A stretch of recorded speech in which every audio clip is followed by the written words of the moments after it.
එන්න ටොයටා ලංකා මහගෙදරට ඕනෑම ටොයටා වාහනයක් ටොයටා ලයිෆ් සත්කාරයෙන් රැකහදා ගන්න. According to the report by India's Aircraft Accident Investigation Bureau, the fuel control switches in the cockpit of the Boeing 787 Dreamliner had been flipped, starving the engines of fuel. The aircraft had reached an airspeed of 180 knots when both engines' fuel cutoff switches transitioned from run position to the cutoff position, one after another with a time gap of 1 second. In the cockpit voice recording, one of the pilots is heard asking the other why he cut off the fuel switch.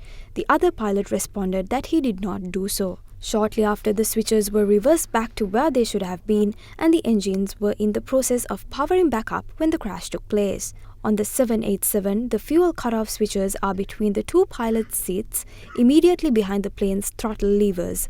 They are protected on the sides by a metal bar and have a locking mechanism designed to prevent accidental cutoff. The report says that airport footage shows the ram air turbine, an emergency power source on the aircraft, deployed during the plane's initial climb after the takeoff, and that the plane started to lose altitude before crossing the airport perimeter wall. The report states that when fuel control switches are moved from cutoff to run while the aircraft is in flight, each engine's full authority dual engine control automatically manages a relight and thrust recovery sequence of ignition and fuel introduction. Seconds after the engines attempted to relight, one pilot issued the Mayday distress call. The controller called out for the plane's call sign but didn't get a response and watched the plane crash in distance. Air India acknowledged that it received the report and said it will continue cooperating with authorities in the investigation. Air India Flight 171 took off from Ahmedabad Airport on June 12th and was headed to London's Gatwick, carrying 242 passengers and crew members.